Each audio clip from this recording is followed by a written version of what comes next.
Johnny is fed up with all the hacking. He's done. And as all professional developers know, there's only one way to deal with the technical debt of an insecure codebase, so his new website is called Blackmailer, where you can post your most incriminating secrets onto a blockchain and sell them to the highest bidder. And this time, he knows there won't be any funny business. He's built every single thing from scratch, from the HTTP server to the site authentication. Unfortunately, his login function uses a naive comparison operator.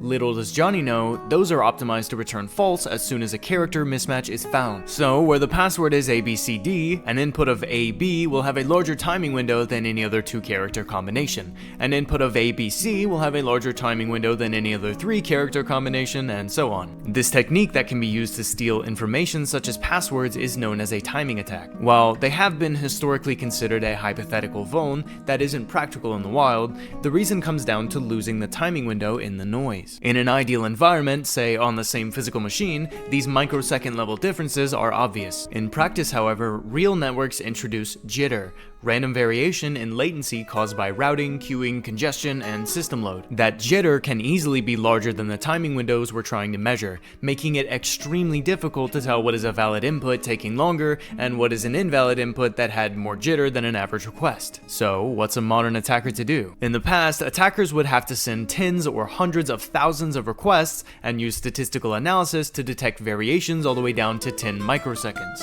But in 2020, security researchers discovered and published a better way. The paper that described these techniques originally is titled Timeless Timing Attacks. By abusing a handful of implementation details in HTTP2, such as multiplexing and encapsulation, attackers can collect multiple requests into a single package to ensure that the server will begin executing all of them at the same time, effectively removing network jitter entirely. These timeless timing attacks have been used to detect variances as low as 10 nanoseconds in lab environments and 200 nanoseconds in the wild. There's still a roadblock here, however, because although the server will send responses back in the exact order it finishes them, TCP is still a stream protocol and thus prefers to receive the responses in the order that it sent the requests in. This is known as the sticky request order problem and is once again addressed by timing window stretching. Researchers in the original paper included large parameters in the first request in order to slow them down and compensate for TCP sticky ordering, so that the order the attacker receives the responses in matches the order that the server sent its responses in. In the words of His Majesty Sir James Kettle, a denial of service is just